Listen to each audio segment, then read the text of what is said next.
So who's got a question?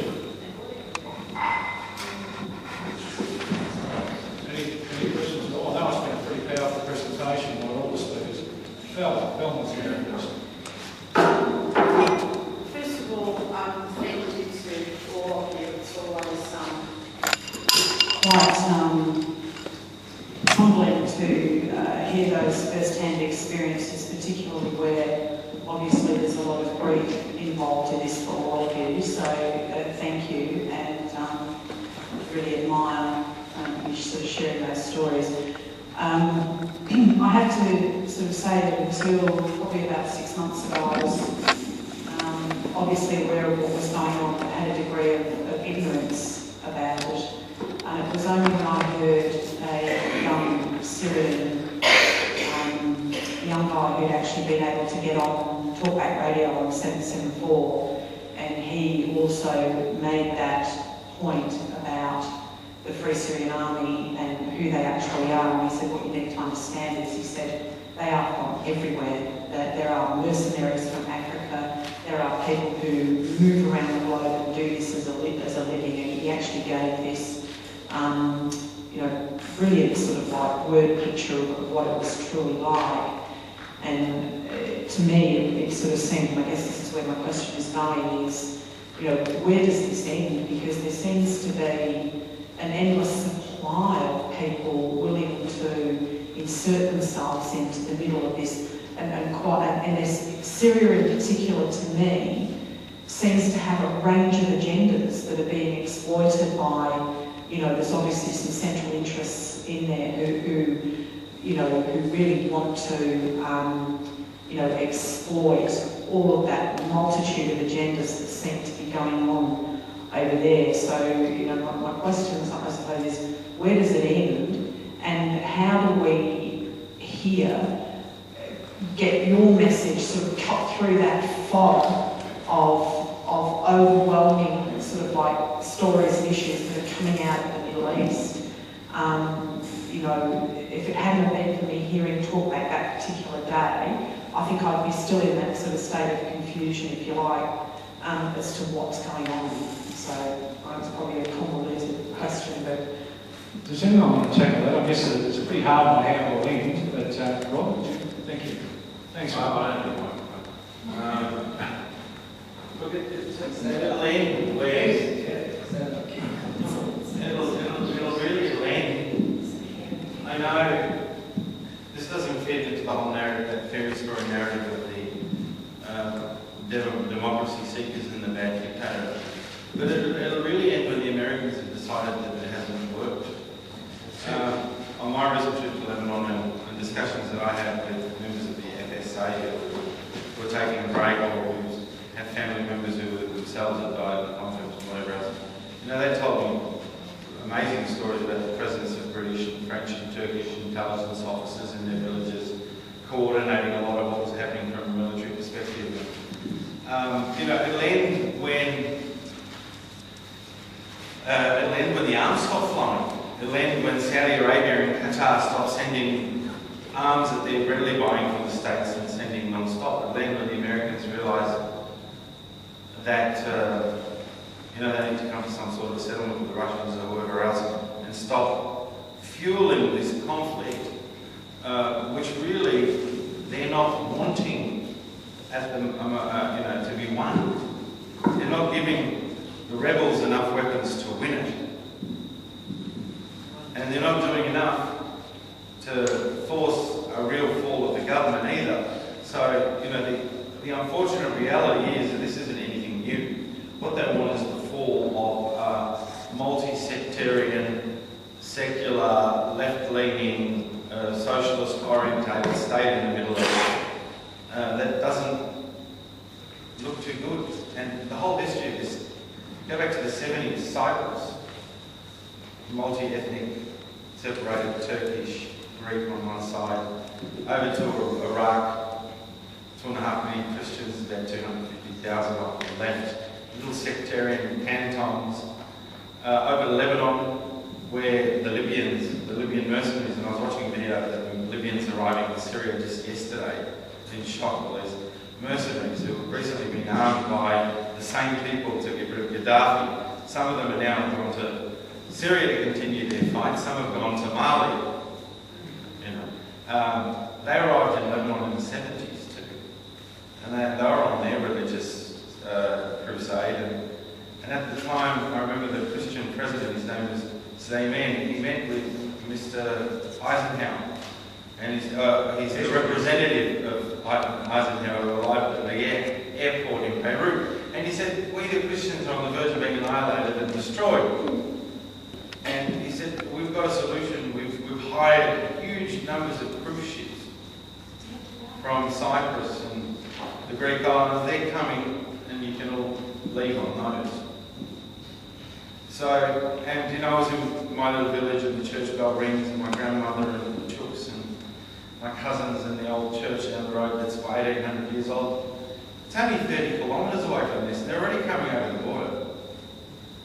So at the end of the day, the concept of multi-ethnic states doesn't serve the interests of one particular state that was brought about in the 40s, that bases its entire existence on one ethnicity, one religion. Therefore, how on earth can it maintain that claim into the future if all around it are very successful ethnic, multi-ethnic secular states?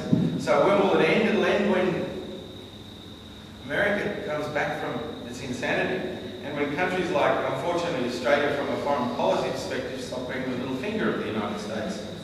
And these terrible, you know, I was a fool. I really believed that, you know, I was 6 years old when we moved to Australia, and I really believed that we were some sort of, had a moral high ground in humanitarian issues and democracy and human rights and whatever else. And it turns out that, unfortunately, we're the orchestrators of some of the worst atrocities you can ever possibly imagine that are going on around the globe at the moment.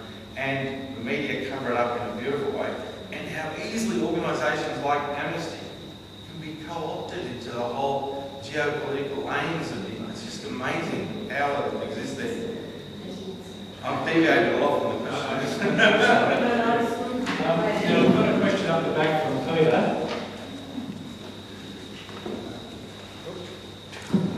Thank you. Most people in the church, that are involved in the church, would be aware that I was in El Salvador, Nicaragua in the 80s. And all of this is very deja vu stuff. I mean, they were talking about the Contras being freedom fighters at the time. I went to the villages and towns on the border of Honduras and saw what they did. The same stuff. They destroyed the hospitals, went for the teachers, went for the clergy, blah, blah, blah, all the same. When I was in El Salvador, and that was where the death squads were operating, a lot of American delegates to this conference, and they were denying involvement at all in El Salvador, and certainly involvement with the death squads. I was talking to one of the American delegates there, and I said, I must have had an illusion when I come in. I saw row upon row of Syracuse helicopters. I must have been seeing things. He laughed, and he said, talked about death squads, and he said they're trained in, I can't remember the name of the camp in Georgia. He said, I know, because I trained there before I went to Vietnam. He said, I know half the people that are involved. And he said, it's all garbage. And you come back here, and you hear all about freedom fighters, denials about death squads.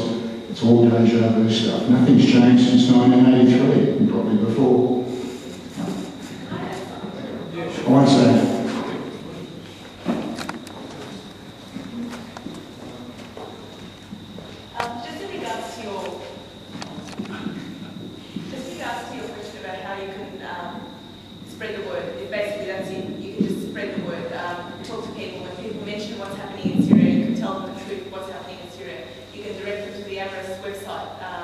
Various people, Amherst members, there are numbers that can speak to us. We're open to speak to people.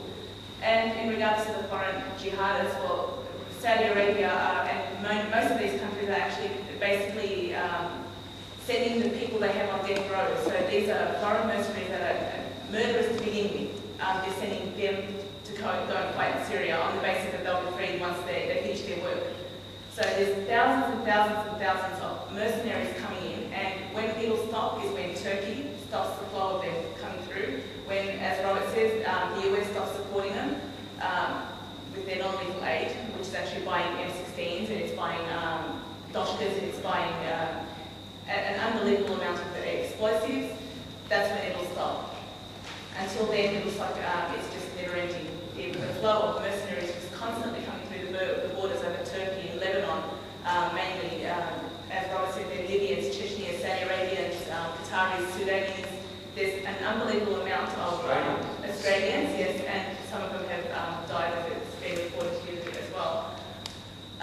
But until the borders are completely secured on the opposite side, that's when they'll stop, on the Turkish side, for example. And when we sever the line to when the foreigners will come in, foreign fighters will come in, that's when it'll end. Otherwise, it's just going to drag on and on for another 2, 3, 4 years, until Syria has hundreds of thousands, if not millions, dead.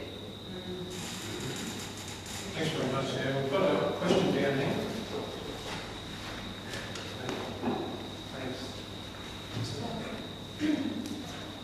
Testing. Thanks everybody for the information and the spirit in which you're doing this. Touches all our hearts, I'm sure. Trying to be a little positive. It must be very hard, but I would certainly sympathise with your goal of reconciliation. But if I think about that, I think what infrastructure exists, what infrastructure remains in your country that can be built on? Is there any infrastructure? I mean, do schools exist? Hospitals exist? I mean, are they functioning well? Obviously in very difficult circumstances. If not inside Syria, what about outside Syria? Are there ways in which infrastructures can be built up outside the country? To me, that seems to be the crux of the positive issue. How do you build up infrastructure? Good evening, my name is Samar. I was the one being referred to in that speech. People tend to go around their lives as normal as they can. They go to school, they go to work, but as I've mentioned in the speech, people are terrified. You don't know when you're going to be blown apart by an IED. You don't know when you're going to be kidnapped. You don't know when you're going to be hit by a US steamer coming your way. You don't know. So that is the terrifying element. But other than that, the cities are functioning as normal as possible. It's actually remarkable. And I was very, very surprised to see Damascus up and running the way it was. And I actually tried to go to Aleppo, but when I spoke to one of my friends there who is a Sunni Muslim, he said to me, "Do you really want to die?" And I said to him, "No, first I want to go back and tell people what I've seen and what's happening here." And he said it's very hard to move around Aleppo, especially in certain areas. And he's from the Medan district of Aleppo, and he said to me, "Look, even I as a Sunni Muslim find it very difficult to move about, and it takes about 2 or 3 hours to cross FSA checkpoints, and they've got their Al-Qaeda flags, and they're all inspecting people and checking our phones to see if we have Syrian flags or pictures of the president or any nationalistic songs." One of my friends in Kotsaya, where I was nearly sniped, she was telling me about how her members of her family, her mother's Armenian, her dad's Sunni Muslim, but 2 of her uncles had embraced the FSA, and they were saying to her, "We're going to keep going until the Alawi regime falls. It's high time that the majority in Syria govern, not the minority." So it's people like that, people that previously would have been just normal. Like these people are just peasants and taxi drivers. You wouldn't pick them from afar to be involved in what they're involved in. So that is what is most terrifying at the moment in Syria. Susan, you want to answer? Sorry, I just wanted to say something about Qatar and Saudi Arabia's contribution. My theory is that Qatar and Saudi Arabia are in some ways artificial societies. People from Saudi Arabia I know used to holiday in Syria, and I have this feeling that they've got money. Of course there are a lot of poor people in Saudi Arabia, but the Saudi family, people in Qatar, the royal family in Qatar, they have lots of money. They look at Syria, a genuine, organic society that has a history that goes back thousands of years, that has beautiful architecture, beautiful monuments. They think they can buy it, but they have to destroy it for Syrians to stand up and say, we need your money, rebuild, and then it becomes their land. I don't know if that's a theory shared by other people. Yeah, that they will own Syria. And we haven't mentioned the name Qaradawi yet, but he should be mentioned. Qaradawi is the godfather of the Muslim Brotherhood, who's based in Qatar, very close to the family of the Emir of Qatar, and he has a program on Al Jazeera every week. He said he issued a fatwa against Syria in 2011, at the very beginning of the Arab Spring. So people who followed him, knew what they had to do. They had to get rid of this heretical government.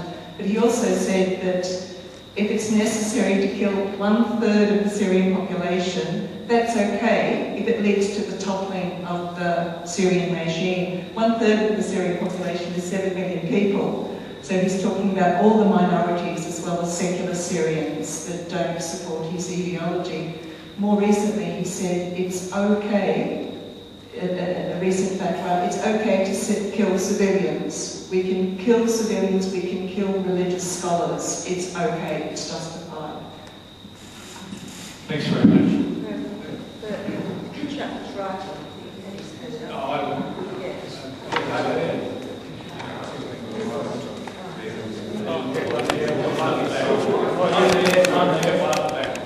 Thank you. These are great talks. My name's James, and I just think that really we have to focus on what we can do in Australia. As Rob pointed out, Australia is a country that's played a particularly heinous role in world politics in the last couple of decades.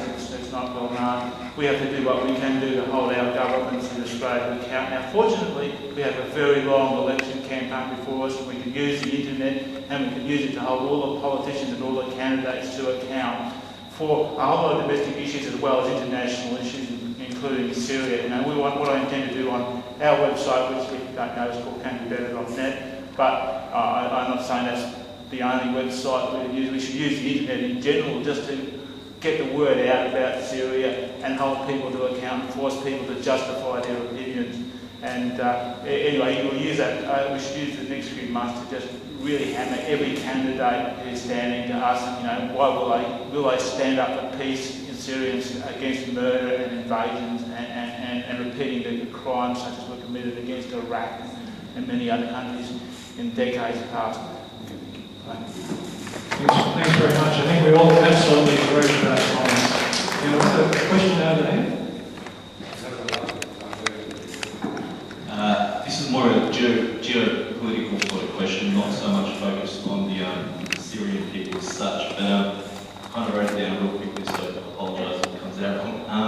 Do you think by targeting Syria and weakening the Syrian government, or by fragmenting society into sectarian basis, is a way to divert attention from what has always been, or originally traditionally been, the Palestinian cause? And also a way to reach Iran and Hezbollah in Lebanon by breaking the alliance between these nations. So by the alliance of Iran, the Syrian alliance, the alliance of Hezbollah and Hamas, in terms of trying to defeat American interests and Israeli interests in the Middle East. I think that's part of the issue, but it's only part of the issue. There are many different reasons why Syria is being targeted. The fundamental reason why is historical and actually has its roots in Sykes-Picot when the Levant was actually divided into different states. Not all of them based on confessionalism, but definitely that is where we see the roots of this idea or this Western strategy.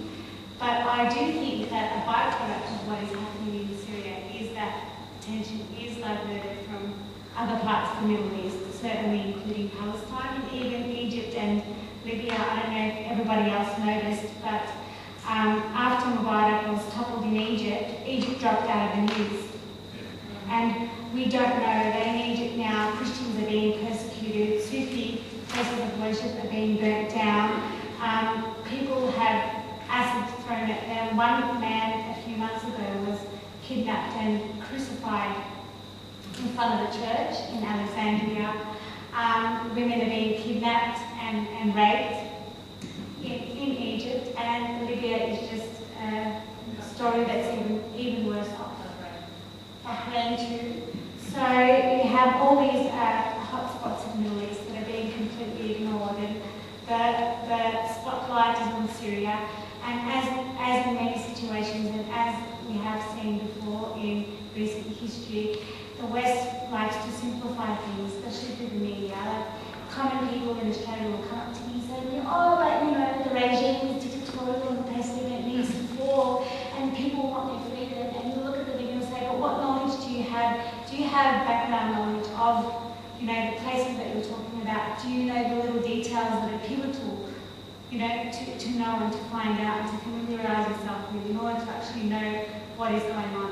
It's not as simple as, oh, the people don't want a president or don't want a regime. There's a whole lot of factors that need to be taken into consideration. There are a whole lot of players involved, and there's politics involved, and you need to do your research. And if you really care about what's going on, you need to try and get a cross section from different people about what's happening.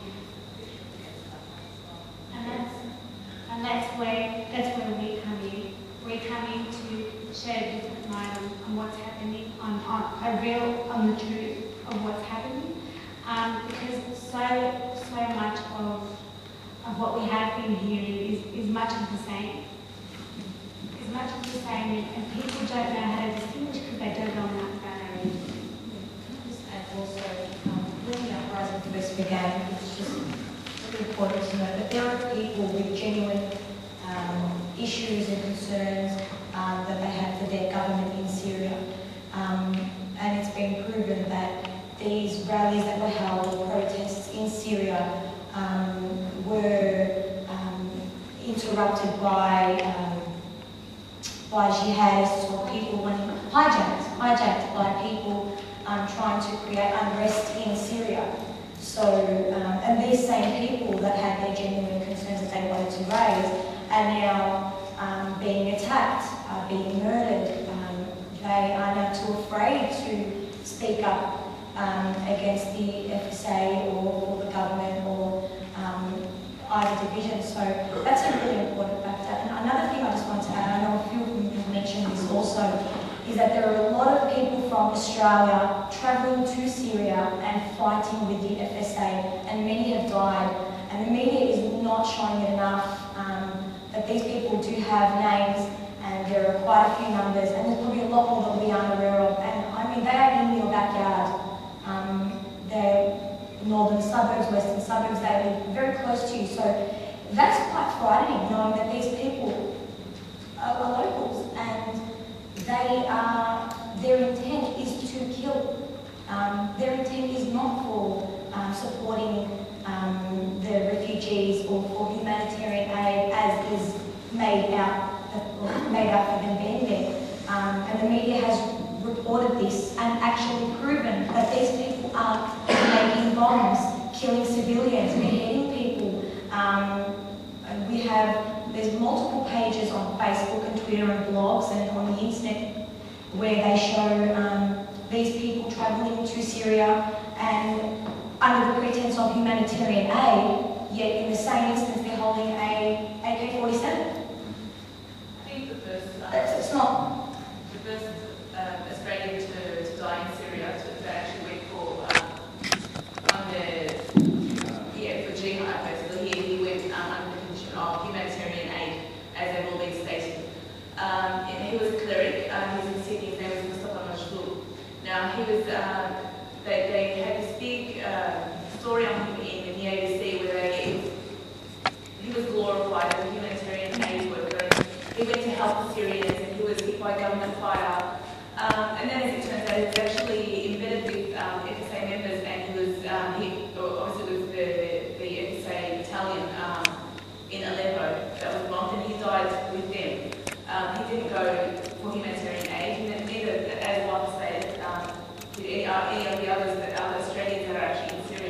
bulk of them are going for jihad.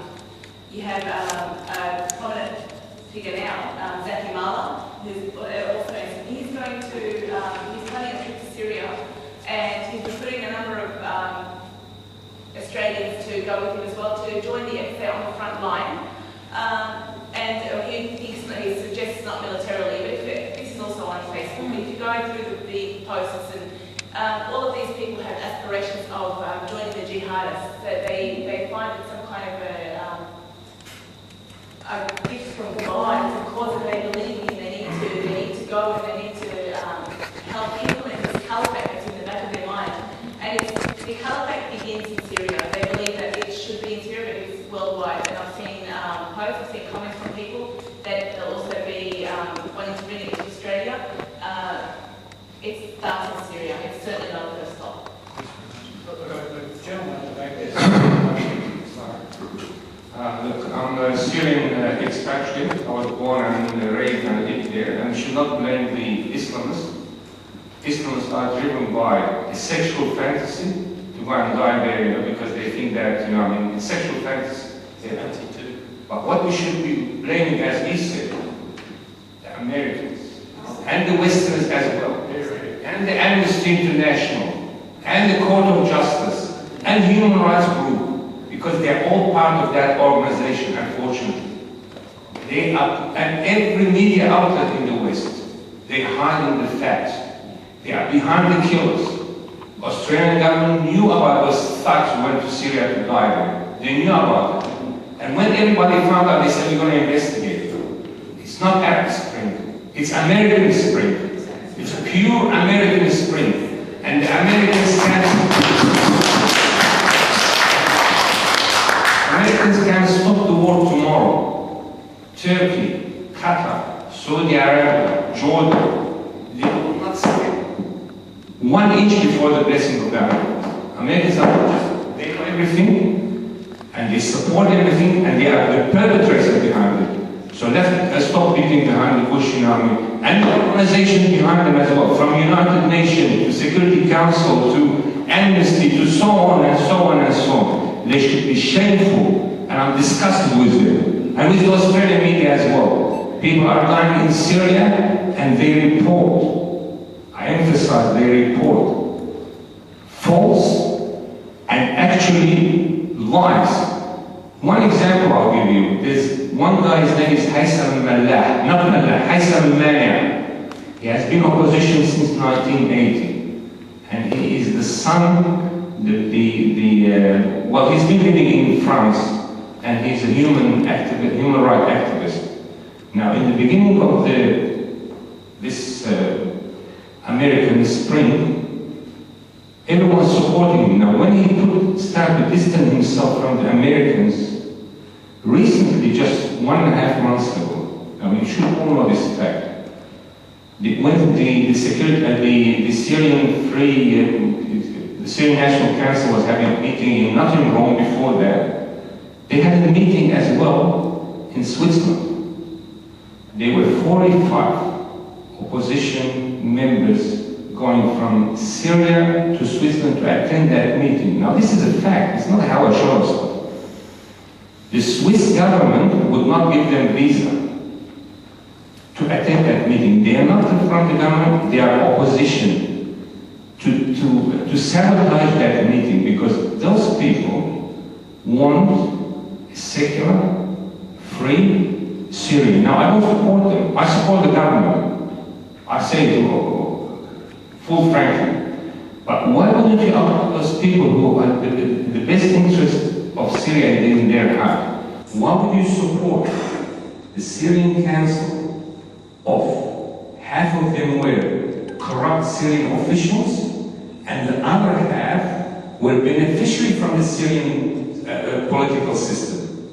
So they all thought the United States wants to divide Syria, wants to destroy Syria, wants to divide the divided, wants to make sectarian government and countries there. Why would they support Saudi Arabia? Saudi Arabia is the most oppressive. Individual has no right, woman has no right, minorities group have no right. They have no constitution, nothing. Why would the Amnesty actually don't stand up and say, and other human groups, why United States supports that government? Because the United States government as a foreign policy, and unfortunately the Australian government, the tail of the American government, they do that as well. Thank you. Thanks very much for that. Now I'm going to give Ed a chance to say something. He's been sort of carrying the microphone around, so Ed, did you want to mention? Just a quick word. I guess on this conversation, it seems like everything's very negative and Syria is going to come to an end. As bad as it is, on a higher level, if you take away all the personal atrocities, Syria as a country is still very strong. And 90% of the country is under the control of the state, and there's no imminent collapse. You do have 10% of the country which is occupied by foreign mercenaries and criminal elements. But reports that are coming, my reports are coming, those areas are getting smaller and smaller. And that's mainly because the Syrian population, in a great majority of all the sects and community, strongly rejects Al-Qaeda and their sisters.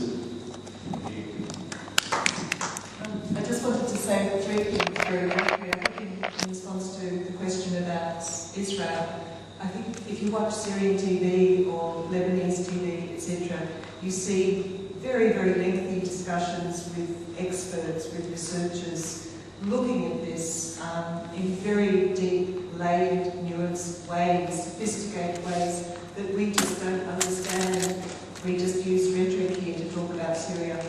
One of the theories, I think, is that if Syria is divided into Sunni, Alawi, Christian states or areas, then it's okay for Israel to be a Jewish state, because then everything's sectarian in the whole area, so it justifies a Jewish state. If you've got a democratic Syria, secular Syria, it doesn't look good for the rest of the Middle East. So you've got to destroy it, because you've got to look good. That's one thing. The other thing, we've got 3 things. The other thing is gas. We should mention gas. Qatar has huge gas resources. There's new gas reserves being found. America has a base, an air base in Qatar, so they're allies. They want to undercut the Russian gas market in Europe. To do that, they have to pipe their gas through Syria very cheaply. Syria refused what they were offering. It means Syria's going to be punished and destroyed so they can get their gas to Europe. And if the Russians are successful in dominating the market and getting Iranian gas, because Qatar shares that market, that gas reserve with Iran. If Russia is successful in dominating the market in Europe, it's going to threaten, apparently, the petrodollar. So it's very complicated. And the third thing is that Malcolm Turnbull said something very significant on Q&A a couple of weeks ago. We should focus on our politicians and our media. Malcolm Turnbull talked about the need for rule of law and how governments should be judged on how they treat minorities. He challenged Bob Carr.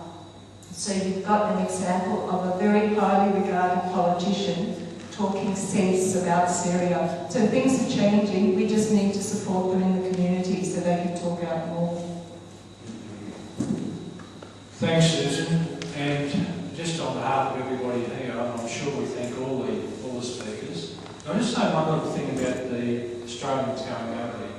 A few of us that have got a few grey hairs will remember the Unitarian Church being involved in a campaign against the Ustashi, which is a fascist organisation where Australians went over there to fight in Yugoslavia, and the Unitarian Church played a leading role in exposing those fascist people. And there was a huge demonstration. We had a meeting in here, and I know people like Marion and so forth, Lynn and others will remember that we had on, I think it was a Sunday. There was a whole lot of Ustashi demonstrating out the front there.